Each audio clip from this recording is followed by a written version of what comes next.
What's going on, everyone? Thanks for hanging out for another episode of Our Brains Hurts. We have some shows coming up. July 6th at the Pie Shop. It's a Saturday. We are hosting Diesel Boy. They are playing with American Television, Over Our Eyes, and 40 Reps. It's going to be an incredible show, and it will sell out. Head over to pieshopdc.com for tickets. That's July 6th, Diesel Boy, Pie Shop DC. 2 weeks later, July 24th at Atlas Brewworks, also in DC, we are hosting the Dolly Rots with Soraya and Curse Words. Head over to Atlas Brewworks or ourbrainshurt.com for the ticket links. And then save the date for September 21st if you're in the Haymarket, Virginia area. And if you're not, you will be that day. September 21st, another Saturday. Our Brains Hurt is coming out with our own coffee oatmeal stout. We're getting some canned for those who can't be there. But September 21st is going to be the release party / show. That is at True Vale Brewery in Haymarket, Virginia. So save the date for that. It is going to be awesome.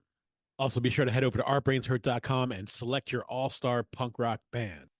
Well, they needed a jingle for their stupid little show, so they called up the Jasons and we said, fuck no. Then they called us again and they gave us $20 and we wrote them a song that said, your podcast sucks. Then they gave us more money and they asked us really nice and we finally gave in and we said, alright, I'll write you a song, but it's gonna be a clone of a Screeching Weasel song that we heard a while ago. So we wrote them a jingle and it sounded really rad. It was the best little jingle that their podcast ever had, but the file got corrupted and the email didn't work. Now they're stuck without a jingle singing Our Brains Hurt. Our brains hurt, our brains hurt, our brains hurt. Our brains hurt, our brains hurt, our brains hurt. Our brains hurt, our brains hurt, our brains hurt. Our brains hurt, our brains hurt, our brains hurt. In a very non-copyright infringing sort of way. Yeah, my favorite sleeveless shirt on tonight. The Nuns. Yeah, but it's Nuns Gone Wild. Shout out Nick Murray. Yeah. One of the only motherfuckers who actually put a band together. Thank you, Nick, and our 3 other friends who did. This is gonna go against ever getting us sponsored by Founders. The Headless Guardsman. Horrible. No, not good, huh? Possibly the worst thing I ever put in my mouth. Oh. Well, they can't all be winners. They can't all be winners. I don't know what. It's so bad. It is so bad. But to also shout out to Founders, I have to wash it down with a Founders breakfast stout. I have to keep trying it because it's so bad that I feel like I'm. Wait, are pumpkin beers already arriving? It's No. only May. No, this is an old bottled on 6/29/23. So this is bottled almost a year ago. Maybe you should give like a freshie a chance. Yeah, I will. I mean, of course I will. And Yeah. and it's also like I've noticed this year more than any other year, and this could be because I've been drinking more this year than any other year. So I've been at liquor stores more.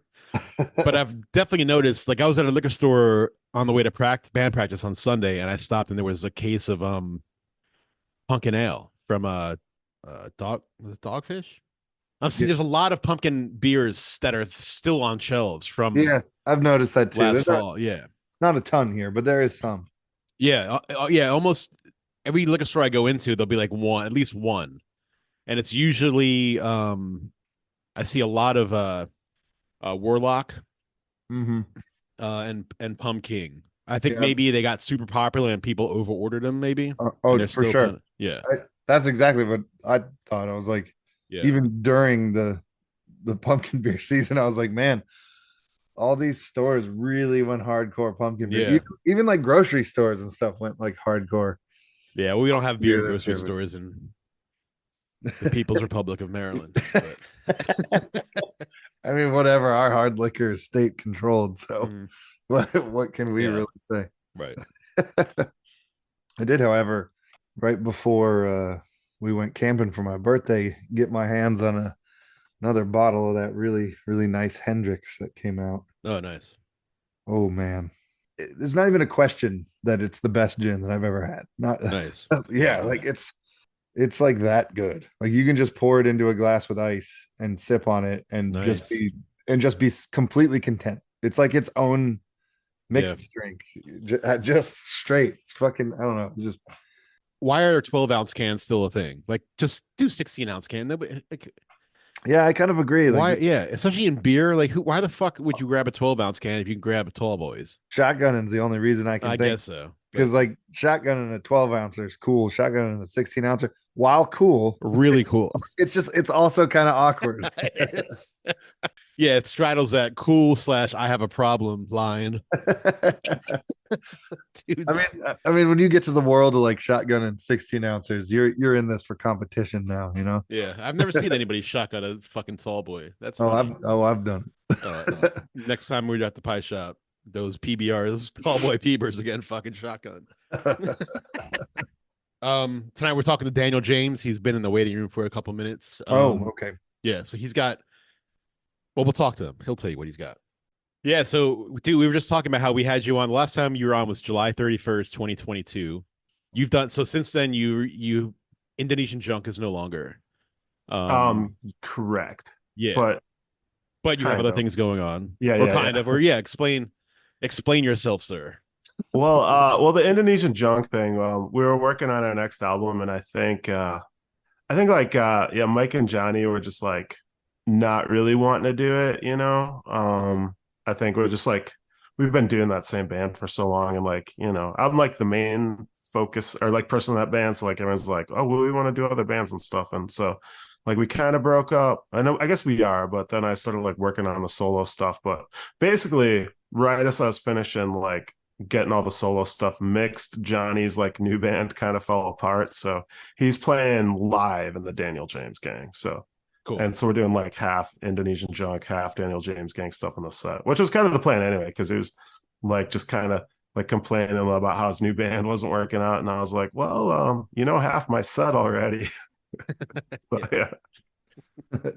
They like the Daniel James Gang is like a perfect name coming out of Yeah. Indonesian Junk too. Like, Yeah. it makes sense.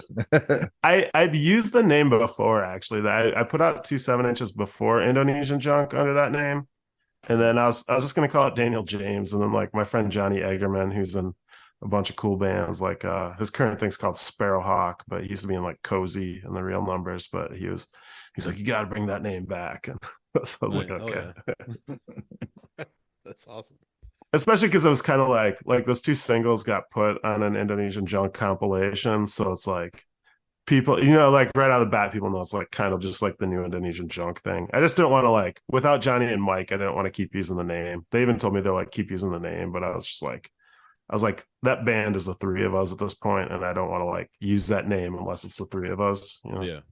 Yeah, sometimes it's just not right. Yeah. Sometimes it is, but sometimes it's not. I mean, I started the band. It was supposed to be like my forever band, and I'd use that name forever. And then like by time it got to the point where like I was like, okay, no, this is definitely like a band, and it's not just me, like even though I'm the songwriter, it's like it was definitely like those 3 guys, like we just like knew each other so well from playing a lot, where it was like if it's not them, I can't use the name. Like even if they tell me I can. When did you start writing music?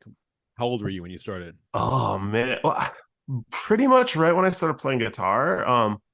Mostly it was just like easier to write than it was to figure out other songs for me, if that makes sense. Like when I was starting to learn, like I learned some riffs and stuff, and I just was like too impatient to figure out whole songs, so I just kind of just started like writing my own.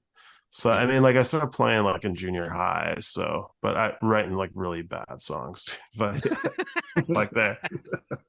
I don't know if anybody writes good songs Yeah. in junior high. Although that would be a cool throwback album to bring out your junior high songs. Like I don't even know if I write good songs now, but I definitely did it in junior high. The junior high years. Yeah. I think I saw something on Facebook the other day. Are you getting back together with an old band and playing a show or something like that? Oh yeah, I just did that this last weekend actually. Speaking of bad songs, this is older than junior high, but like, yeah, my band from the '90s, like I'm still like really good friends with the drummer. Like we hang out a lot, and it's like I moved away, but like we just kind of like in the last couple of years, like since like maybe like every 2-3 years, we'll just like get together and do another show in our hometown, and it's fun. It's like, yeah, we just played like I was trying to help City Mouse like book a show in my hometown, and I was like, well, I'll just reunite my old band for it, just so you have a good local to play with. And like, yeah, we just yeah, it was Saturday. It was a lot of fun. It was like, I don't know, like it's weird. Well, like especially because we were not really good at music when we did it, and all those guys are still in bands too, you know.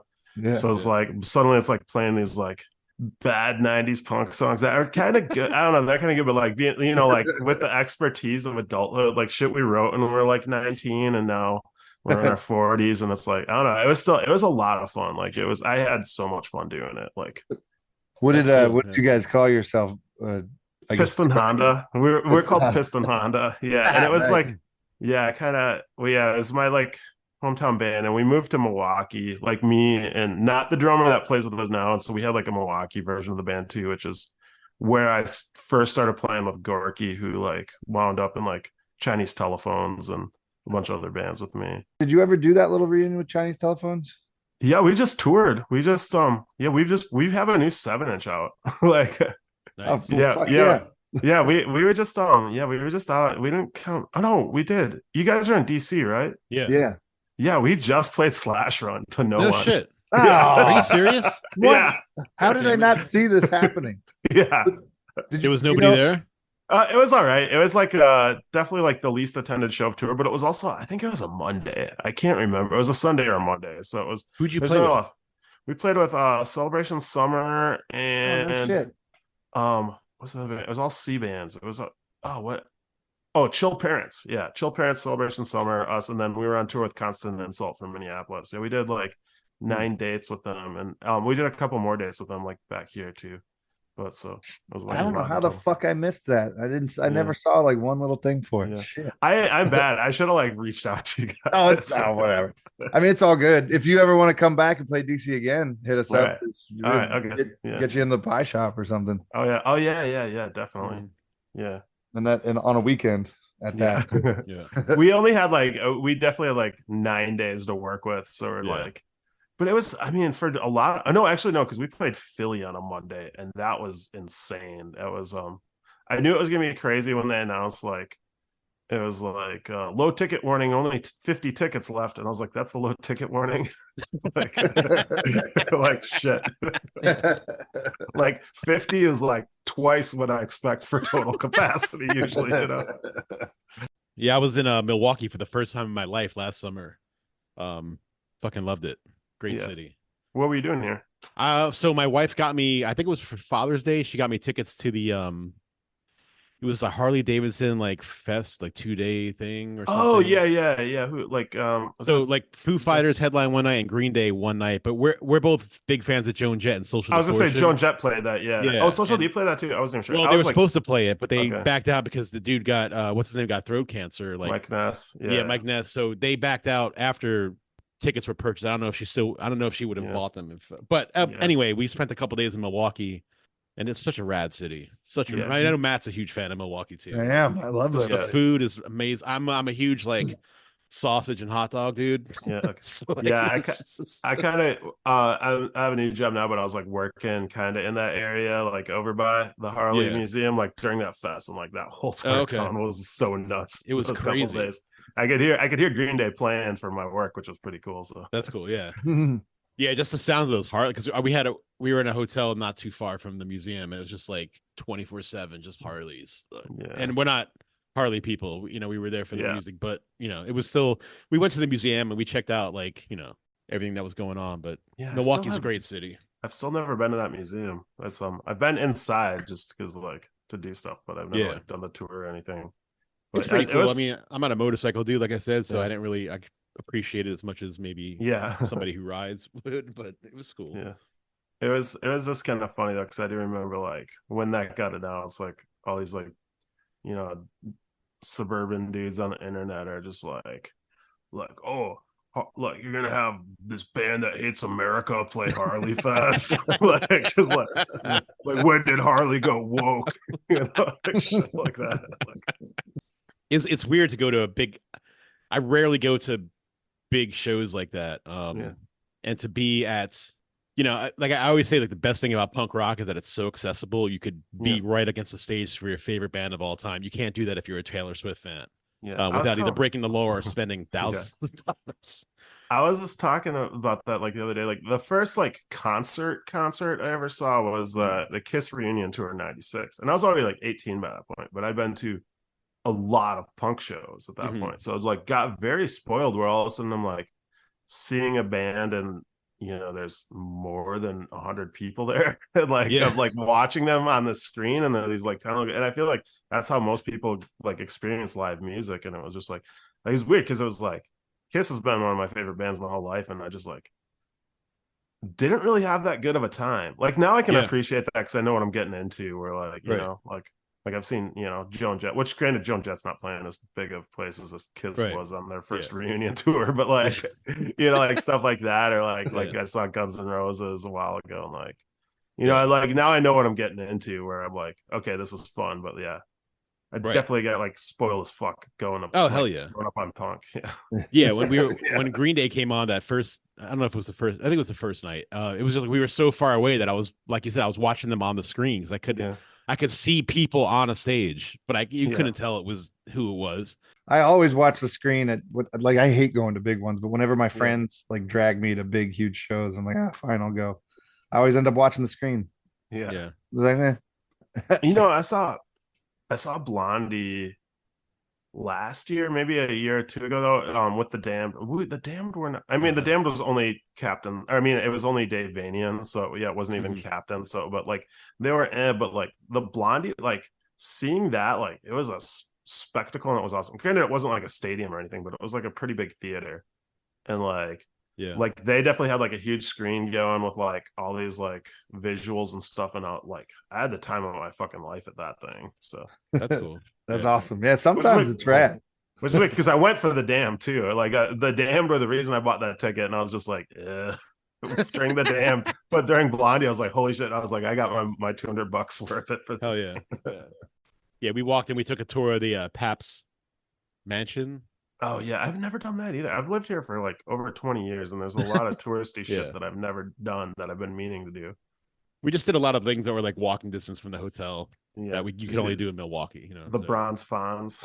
Did you see that? No, there's like a Henry Winkler Fonzie statue. Like on the Oh, dude, I would have. I feel like that's the Oh. one thing that whenever people come to Milwaukee, they always take a picture with that. The first thing I did, because this is I'm a true crime junkie. The first thing I did was looked up where what's his name lived. Dahmer. Yeah. Dahmer, Jeffrey Dahmer. That was when I moved to Milwaukee and first met Gorky. Like he gave me the tour. Yeah. But I on the subject of which I this weekend, like when I played that reunion show, I was like trying to like, because I got back early to like rehearse with my band, and then like everyone I knew was like doing stuff, so I just had like a couple hours to go, and I was like kind of bored trying to think of something to do, and I almost went to Ed Gein's grave because it was like 20 minutes Oh away, wow. Yeah. which I'd been there before when I was young, because I mean that's where I grew up, so like Yeah. do acid in that graveyard when I was a kid, so, but I was just like, all of a sudden I got kind of scared. I was like, if energy is real, there's definitely gonna be bad energy. Yeah, that would be a wicked energy. like I'm just like I don't want to go and bring that into the show I'm about to play right now. Right, exactly. You don't want that attachment. Yeah, I was like, so I didn't do that. I went to Taco John's instead.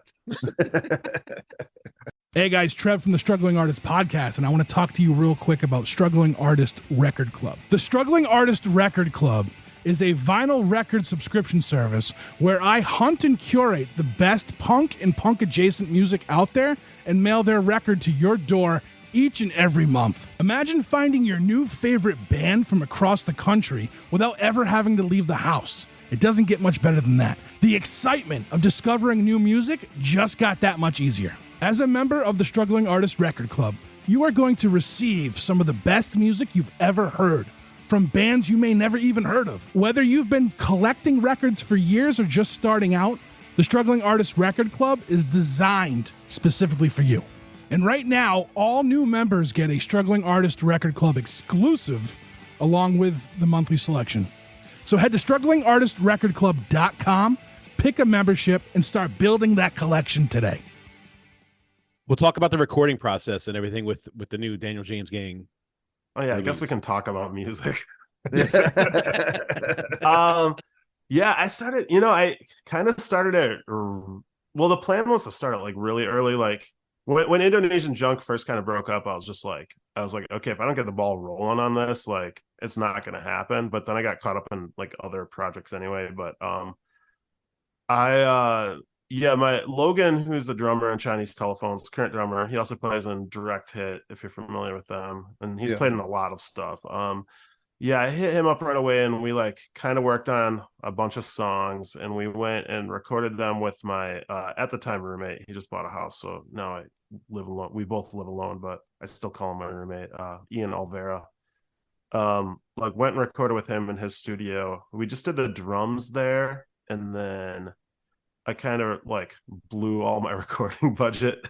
And so I did all the guitars and vocals at home, and then I had Ian mix them, and he's like kind of busy too, because he does like touring with like kind of like he's on the road with like Lucinda Williams nowadays and stuff, and like his schedule, like I'm kind of at his mercy on getting stuff mixed. So I finally like started getting mixes back from him, and I got some of the like final like drums back too, so I'm going to start finishing the other songs now too, where like, because he just mixed like 3 songs right away, and now I got like 4 or 5 more that I'm going to finish up. But so there's there's a couple more. I don't know, when is this going to air? Do you know? Sunday. Fuck it, I'll say it anyway. I got another single coming out like in a couple weeks. It'll be after this airs, but it's a cover of The Hunt by New Model Army, Awesome. which sounds nothing like Misery, but I was gonna use it as kind of like a backer, like later track in the album, but it just happened to be one of the ones that were mixed, and it turned out really good. And then there's another single like I'm waiting to drop, just because there's a 45 for Misery like that's in the pressing plant right now with the other song on the other side. So I'm waiting till that comes out to drop it. But and then there's more songs. So yeah, what's the vinyl weight like nowadays? I have no idea, and I'm not like I'm going through like a label's doing it. So okay, cool. yeah, and he was just like, I was just like, do you have any idea? Like, not trying to bug him or anything, but he's like, I don't even call these things till I get the test press, because it's it's a crapshoot sometimes. We got those Chinese Telephones records really fast, so I was amazed. Cool. Like we sent them off like less than 2 months before tour, and we had them in time for tour. So oh wow. That's really good. And is that all new stuff, or did you re-record stuff? Oh yeah, it's all new stuff. Yeah, it's 3 new songs and then a cover of Loyola by the Dictators. Oh, that's awesome! I gotta get my hands on that. Yeah, it just got repressed too, because it sold out pretty fast, and weirdly we didn't think it was gonna get repressed because the plates broke at the pressing plant, and we thought like it was gonna cost more to repress it, but I don't know, the label did like another 300, I think. So yeah. Nice. Since we were just talking about it, do you want us to play Misery on this episode? Oh yeah, definitely. Yeah, I'd love that. Yeah. Sweet. We'll talk about that song and what it means, and lyrically, and it's just kind of it's about depression. Yeah. yeah. It's just just how it kind of like follows you around, like yeah. I feel like a lot of songs I've written have been like about depression, but I didn't realize it. I just like blame other people for my depression, and this is the first time I'm just like wrote a song about it, as opposed to like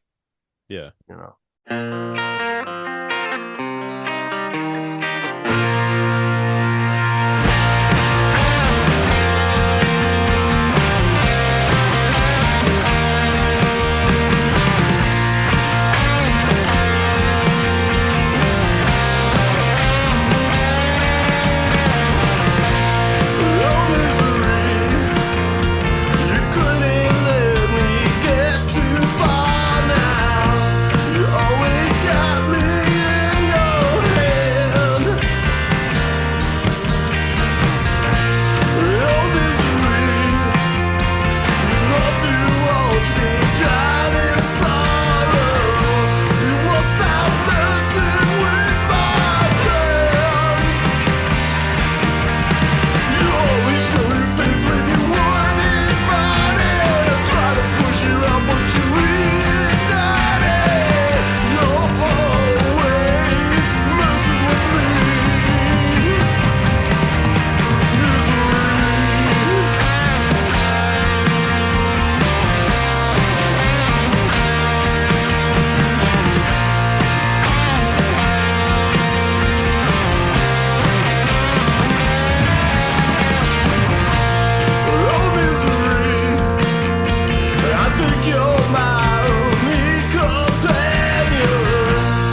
Got to be cathartic though to be able to write about it and put something out.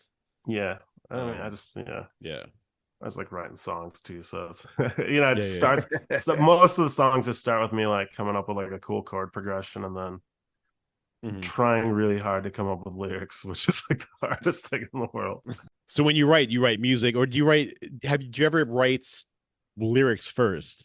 I've done, yeah. I mean, I've generally, like there's like a different combo thing. Sometimes I'll write them together. Sometimes I'll write lyrics and then write the music first, but most of the time, like I usually like come up with the music and then like I'll record it and then like kind of just like listen to it and like hum melodies over it until I get like a good melody going and then like apply words to it. Are those boxes of comics behind you, by the way? Oh yeah. I have a lot. That's a lot of I think like 30 was it 20 long boxes, I think. Yeah, 20 long boxes. If your place was burning down and you only had time to grab 2 comics out of your collection, which 2 would you grab? Oh, Jesus Christ. I'm gonna go just because they're the most expensive ones. I don't know, they might be hard to get though because then the Marvels are all on the bottom. So that getting that, I have the Hulk with the Wolverine, like I forget which issue it is, but it's like it's Wolverine's claws, and you see like the reflection of Hulk in the back, and the Nice. Todd McFarlane one that He's awesome. I just and then there's another one which I don't even really like the story. There's or even the Todd McFarlane art, the Batman that Todd McFarlane did the issue for the cover for. Like I don't know, like but it's expensive because Todd McFarlane drew it, and I think it's the only minus like year 2. I think it's like the only Todd McFarlane Batman thing really out there, and so I think that's just what's expensive, and I just like wanted like the complete run. So like eventually I was like, fuck it, I'm buying this. So like those are probably like my 2 most expensive comics. So I guess if I have to pick 2, I'm gonna go for that. Okay. So I figure like everything else is probably unaffordable. I mean, I could never repurchase that. That's like 45 years of collecting right there. But I mean, those would be the 2 hardest to replace, I guess. Gotcha. I never really got too into. One of my best friends from high school is huge into comics, and he got me to some of the basic stuff. Who's your favorite superhero, or who's your favorite to collect? Like as far as Green Lantern. Green Lantern has always too, been my favorite. Yeah, since I was a kid. I started collecting comics like, well, I mean, I got into like that stuff from like Super Friends, and then in '89, like when the Batman movie came out, that like that's what got me into comics. And I started getting into Batman and like the Green best Lantern Batman movie. And also that's like my favorite era of Batman too. Is just like post Crisis. But like that was like Green Lantern and Emerald Dawn came out about that time, and I remember seeing ads for that, and I was like, I don't know, like I kind of remembered them from Super Friends and liking them when I was a little kid, and I like started reading that, and I was like, this is my favorite thing. But I don't know, I'm a fucking dork. I didn't even realize I am in my nerd room right now just because it's set up. No, it's totally cool. It's set up for live streaming because this is also where the room I play Dungeons and Dragons.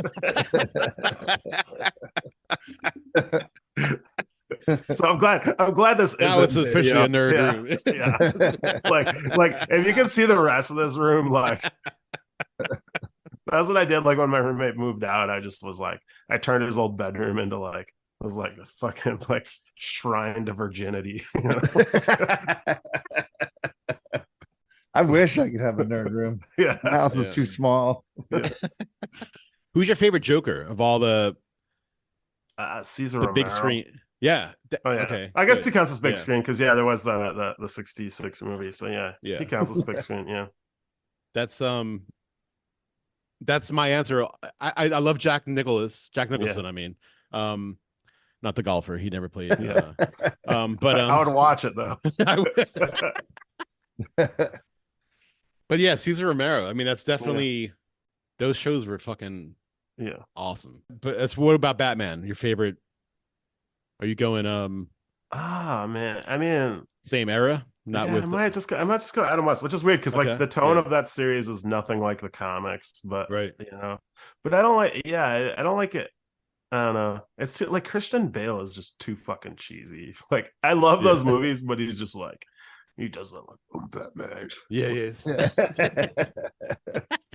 Batman voice. Tell me where the Riddler's hiding out. You know, like it's just like I don't know. It's just that's the thing with the comics is like you read them your whole life, and like you just have your voices in your head. Yeah. And like then once it like hits the big screen, I'm just like, I knew Batman was scary, but I never imagined that voice coming out of him. There was a podcast one of my favorite podcasts of all time was Gilbert Gottfried's amazing something podcast before he passed away, obviously. Shit.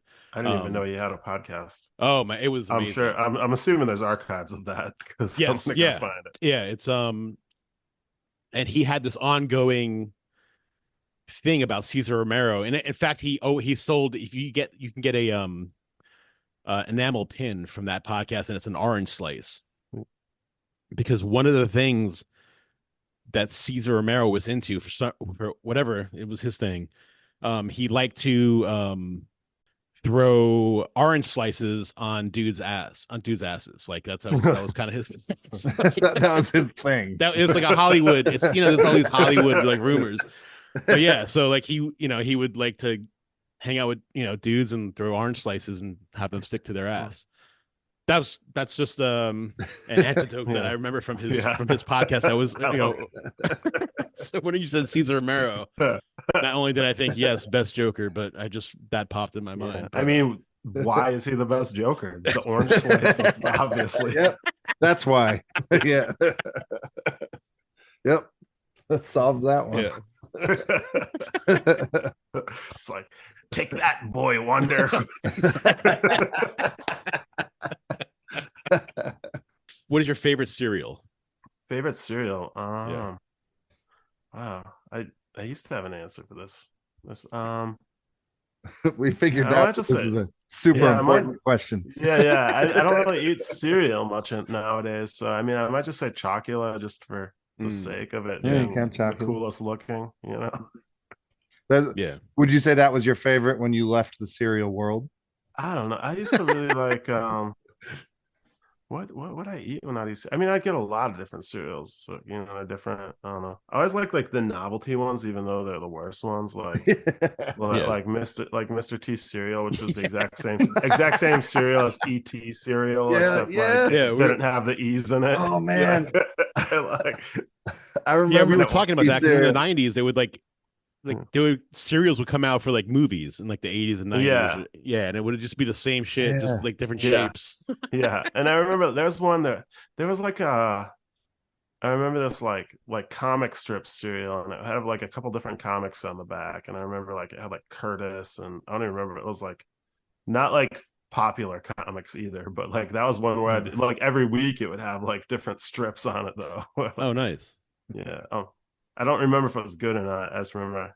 I don't know. Like Wasn't important. Cap'n Crunch. Actually, like if I think about it now, Cap'n Crunch. The original Captain Crunch. Yeah, maybe like Peanut Butter Crunch if I'm in like the Yes. mood to mix it up. Like those are both good. I mean, Crunch Bears are good too. I think overall, like the Crunch family of cereal is probably the best. Is it the peanut butter Captain Crunch? What is it? That's the one it's been voted sharpest cereal on this podcast. Yeah. That's I the remember first time like, we talked about and like the Soggies are definitely like the coolest cereal villain. I don't know if other cereals have villains. They usually just have heroes, but like it. and I remember because I remember like being a kid and like there's like something where you had to like solve the mystery. Oh, is that the disappearance of Cap'n Crunch? And I mean that's how they get you to buy it, is all those gimmicks. But you had to like get like the different, like you'd have to get like a Cap'n Crunch, a Crunch Berry, a Peanut Butter Crunch, and then have different clues on the back. And like I'm pretty sure that's how they introduced the Soggies too. But I remember like you'd call some like 800 number. It was probably a 900 number because they want more money out of you. Just like get different clues to find Cap'n Crunch and find what happened to him. And I don't even remember what happened to him. He's like hidden away on like Crunch Island or something. It was 100% a 1-900 number. Yeah. I feel like my parents wouldn't have let me call a 900 number though. They were like really strict about that. I definitely remember like calling the like Freddy Krueger hotline once, and it was a big deal that I got to like call the Freddy Krueger. Wait, what was the hotline for Freddy 2 Krueger minutes. hotline? He What was would it? he would just call. It was like 1-900-85-FRED or something like that. Like he would just tell stories. I don't even remember the story was, but he'd just be like. We just keep in you on the Freddy line as Krueger voice. the amount of money rolled up. Yeah. It was a Yeah, it was manipulator. definitely like $5.99 the first minute, $1.99 each additional minute. Like, what a racket! Like that's expensive now. Like 30 years of inflation later. Hell yeah. Oh, people don't know the pain of 1-900 numbers. Yeah, Yeah, of like phone bills and stuff. No. yeah. Calling long distance and like, yeah. It seems like another world at this point. One thing I did was I mean, I don't know. I'm probably admitting to a felony right now. Well, I was underage, so that's cool. When I was a kid, like we lived in this duplex, and like I hated the next door neighbors like so much. They were like, it was like this kid that would like beat me up in high school, Yeah. you know, and shit. And like they only lived there for a couple of months, but it was like the box for our telephones were right outside our window. So Mhm. I remember like opening up the box once and just plugging our phone into their line and calling Miss Cleo and just like talking bullshit just because I wanted to rack up their phone bill. Holy shit. That's so this is going to be episode 200, by the way. Yeah, okay. And this is the first time Miss Cleo has ever been mentioned on Oh, it this is. podcast. I just realized like yeah, Episode I was- 200, Miss Cleo. Yeah, I was like some fucking dirty work level of revenge. Now that I think about it, Oh man, I miss Miss Cleo. I know there's some true crime documentary about those, like Miss Cleo and all those like psychic really? hotlines. And It's gotta stuff. be. Yeah, oh yeah, it's wild. Like, because if you were psychic, would you be working at a 1-800? yeah. I mean, you're just psychic enough to know how much of a good scam it is. Like, Yeah, that documentary on I think it's Amazon Prime. It was called Telemarketers. There's like a Wow. docu series, I guess. Yeah, Ron, watch that. That'll give you an insight into the Yeah. the I shit tell about- them what is it marketing about? well. It's about scams, but very specifically the scam that was like the Fraternal Order of Police thing. where Oh yeah, they that would one, call you and get money. yeah. It's all about My- that. It's crazy. It's crazy. My mom, when we were kids in the 90s, it's like when I first heard about telemarketing, even too, she like got a job doing that, and it was like for like the police association or some shit. Mm-hmm. But it wasn't even that, where it was like even more of a scam, where like she worked there for a couple weeks, and all of a sudden, like, because you know how jobs are, like, especially like that kind of job, you like that you work a week and then like you work 2 more before you get like that first 2 weeks paycheck or whatever. Like they can Yeah. get you working a couple weeks, and all of a sudden it was like the day when everyone was supposed to get their first paycheck, the place just like overnight disappeared. Oh no. Like they just took everything, and like it's like pre-internet too, where it's like they just like moved to another city, and like so they like called up everyone, like scammed them for money, and Uh-huh. then bailed town before like they could even like then scammed all their employers that had doing it. So it's just like Wow. town to town racket. Yeah, and those things still persist today. and Yeah. it's pretty crazy that they get away with the shit Oh, yeah. that they get away with. Yeah, that docuseries is nuts. The part that got me the most about it is like the inside of the very specific, like business that the thing's about. It like reminds you of looking at like the inside of like a stock brokerage firm where Mhm. people are just like calling other people trying to talk them out of, trying to talk them into investing and stuff. Yeah. It's like literally the same thing. It makes you think. Yeah. Those like fire department ones and police ones are like such scams though, because it's like, yeah, like the money does not go to anyone except the telemarketing No. company. Yeah. They're not even associated with Yeah. any sort of like police department whatsoever. Yeah. Yeah. And that one though, that show, it's like the police department or whatever state they were in finds out about it and then goes after them. But what ends up happening is they just like the police basically are just like, well, we just want a chunk of it. Yeah. So then you've got Yeah. like a couple corrupt cops who are doing Yeah. this company, like making all the Yeah. money from the company, Oh, like yeah. blackmailing the company. Yeah. Yeah. It goes even deeper. It's fucking crazy. Yeah. I need to watch that. Yeah, it's so good. Damn. Have you guys seen the one on the McDonald's monopoly scam? Yes. Yeah. Yes. I have. Yeah. I actually haven't seen that one. Now That I is gotta that's watch wild. It's crazy. Yeah. All right, I'm going to ask you this newish question. All right, so say something crazy happens, you had to salvage one book, one TV show, one movie, and one record for the rest of your life. That's all you had was one of each of those. One book, one movie, one TV show, one record. Yeah. Yeah. Okay. It's weird because it's only like 12 episodes, but I feel like Young Ones is my go-to, like always rewatch TV show. Right? Like that's like my one comfort show. Yeah. Movie, oh man. I had an answer for my favorite movie recently, and I don't even remember what it was now.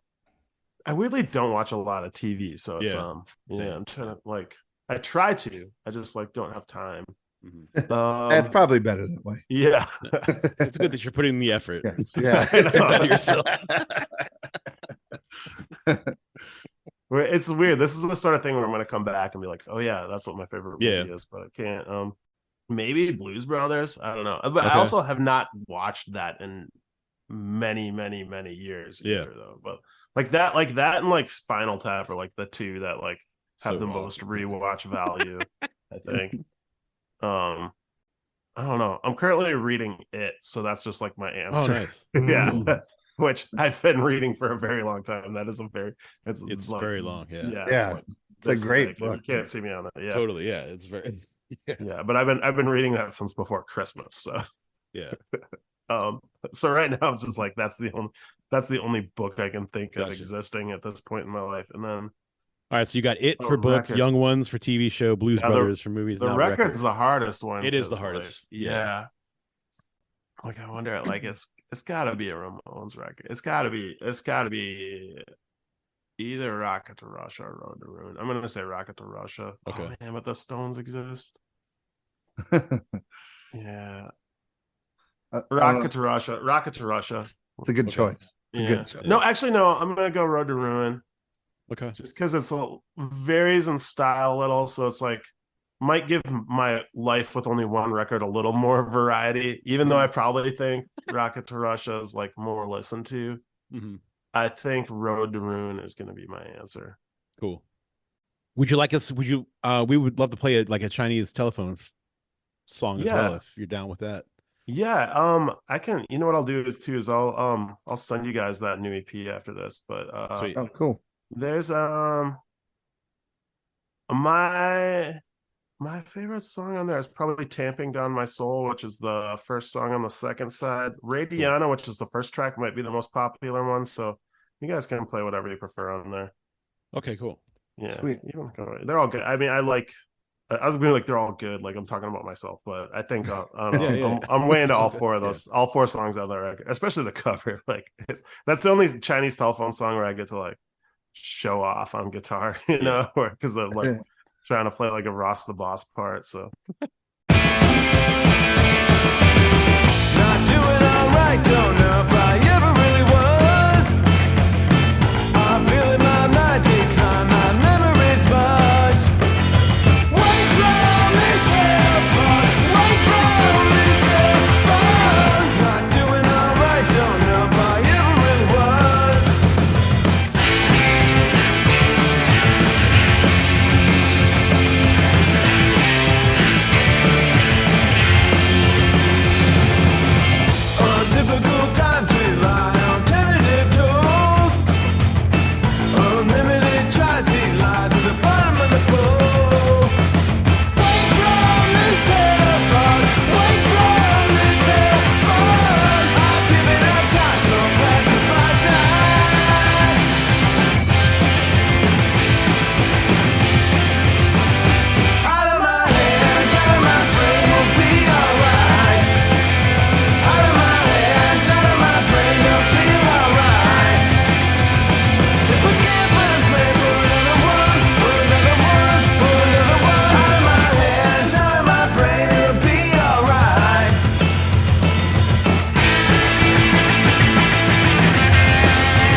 Where'd the name come? Where'd the name of that band come from?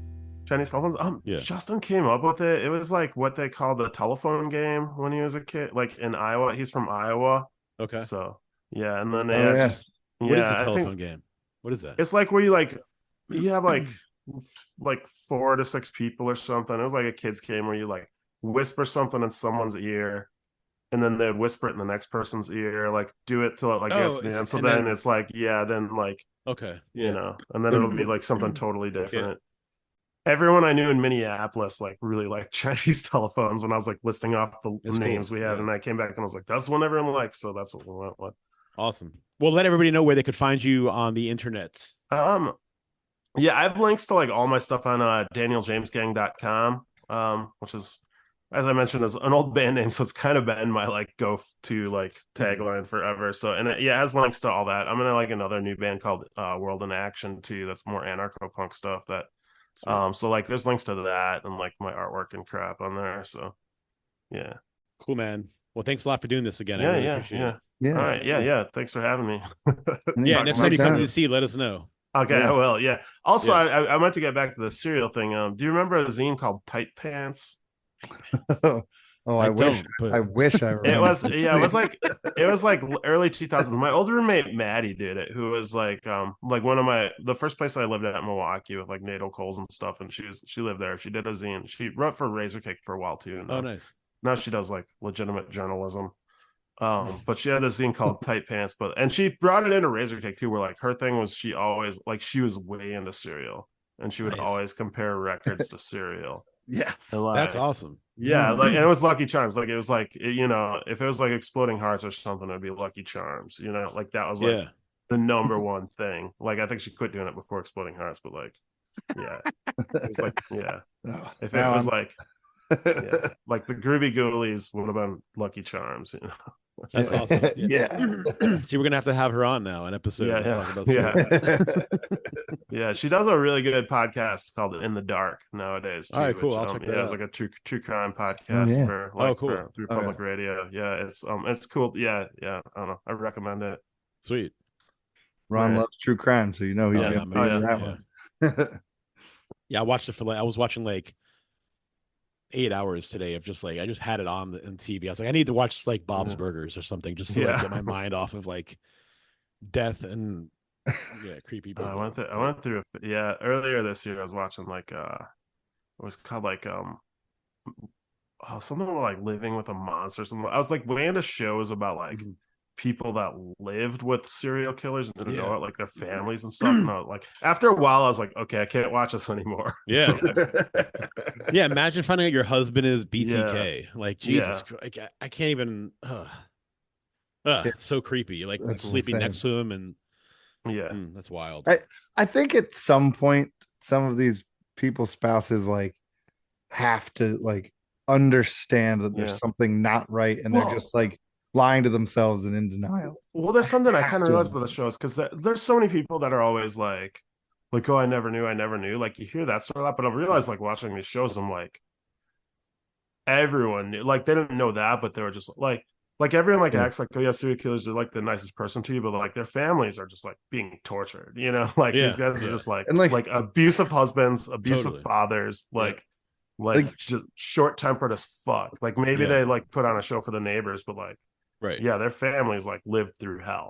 Yeah. And in some instances, like, didn't the 17 locks on the basement door and you're not allowed to go down there Yeah. fucking knock something loose in your head Yeah. to make you think, hey, something's not right here? in some of these. Yeah. Yeah, but like Daniel said, like if you're that abusive to your spouse, then they just know to not even question. Like, Yeah. fuck it, I don't even want to like think about the basement because I don't want Yeah. to get hit or whatever. I mean, you know? It's Yeah, I like- mean, I guess you even get some level of like Stockholm syndrome with Yeah, that yeah. stuff Yeah. too. Yeah. So But I also got like watching that too. I was just like, is my dad Yeah. a serial killer? Like, I don't know. He was a truck driver. I don't know what he did on the road. on that note, Yeah. All right. Well, thank you for having Thanks a me. lot, dude. This was good. Yeah. Yeah, This was awesome. awesome. Okay, cool. All right. All right, have take fun. care. All right, later. All right, yeah, later. All right.